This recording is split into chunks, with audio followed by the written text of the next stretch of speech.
Hello everyone, so this is Edmond. Mindaros Channel, isang content creator at gumagawa ng mga tutorials katulad ng laptop PC troubleshootings, mobile device troubleshootings at marami pang ibang klaseng tutorials na sinishare ko dito sa aking channel. At sa video ito ay pag-uusapan natin at i-guide ko kayo on how to send money from Shopee Pay to Palawan Pay account. Kung hindi mo kabisado kung paano ba mag-cash in or mag-top up ang yung Palawan Pay account, gamit lang yung ating Shopee Pay, ang video ito ay makakatulong sa iyo as your guide. Kaya wag na natin patagalin at start na natin. So ang next step ay kailangan mo lang i-open dito yung Shopee app, i-click mo lang. At dito lang sa ating Shopee homepage, dito lang sa baba ay kailangan mo lang i-select dito yung Meet the Profile na makikita dito sa bottom right corner and then click mo lang.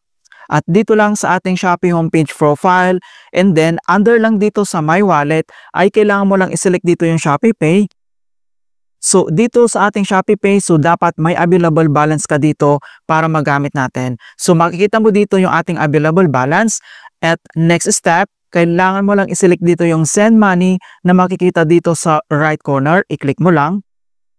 At dito na tayo sa Send Money and then kailangan mo lang i-select dito yung Other e-wallets na makikita dito sa right corner.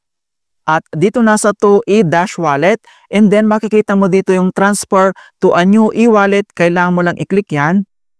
At dito na tayo sa Send Money to e-wallet. So may notifications dito na kailangan natin basahin bago tayo mag-proceed.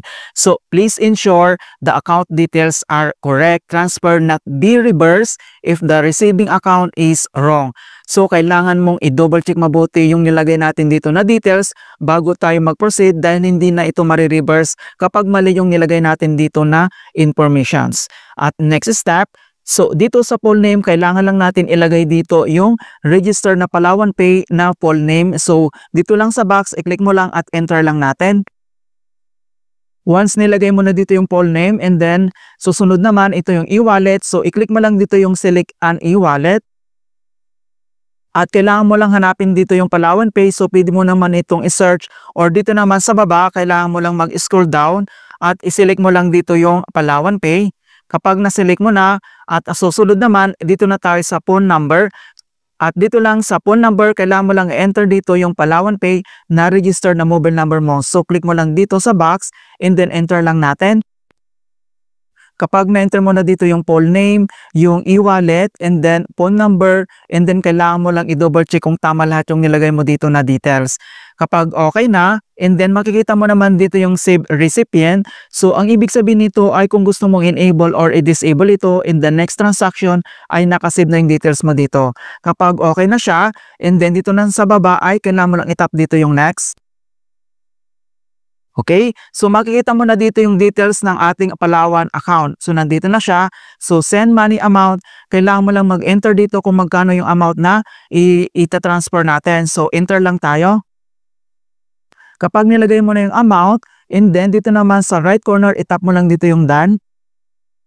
Ayan. So, makikita mo na dito yung amount and then admin fee, may bayad po dito. So, mayroon po siyang 15 pesos na transaction fee. So, makita mo naman dito at dito naman sa baba, makikita mo dito yung amount to pay. So, dito naman ay separate po yan. Kailangan may available balance ka na extra dahil hindi po ililes yung amount dito, yung kanyang transaction fee.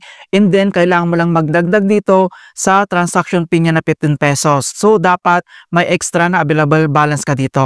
Kapag okay na, dito lang sa bottom right corner, makikita mo dito yung next, i-click mo lang.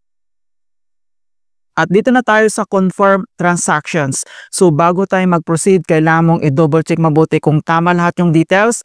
So yung amount, yung admin fee, yung send money to, ito yung account natin sa Palawan Pay and then yung Palawan Pay na e-wallet and then yung mobile na registered sa ating Palawan Pay account. Kapag okay na, dito naman sa baba ay kailangan mo lang i-tap dito yung send money now.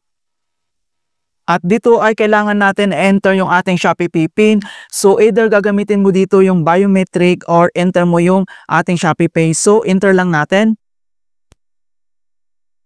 Ayan, so makita mo na dito na successful na yung pag-transfer natin from ShopeePay to Palawan, and then kailangan lang natin itong i-double check. So back lang tayo, and then naka-receive na tayo dito ng text message ni Palawan Pay. So nandito na yung amount, so napakabilis lang talaga, and then i-check lang natin sa ating Palawan Pay app. So open lang natin.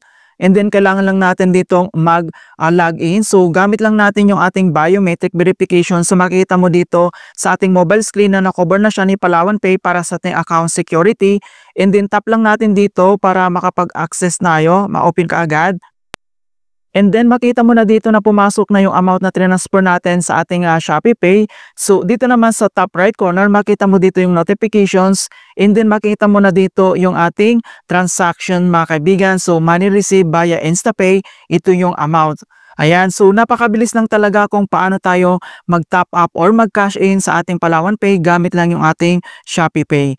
In hope na nakapagbigay ako ng konting kalaman at guide tungkol sa ShopeePay tutorials. Thank you guys, and see you in my next tutorials.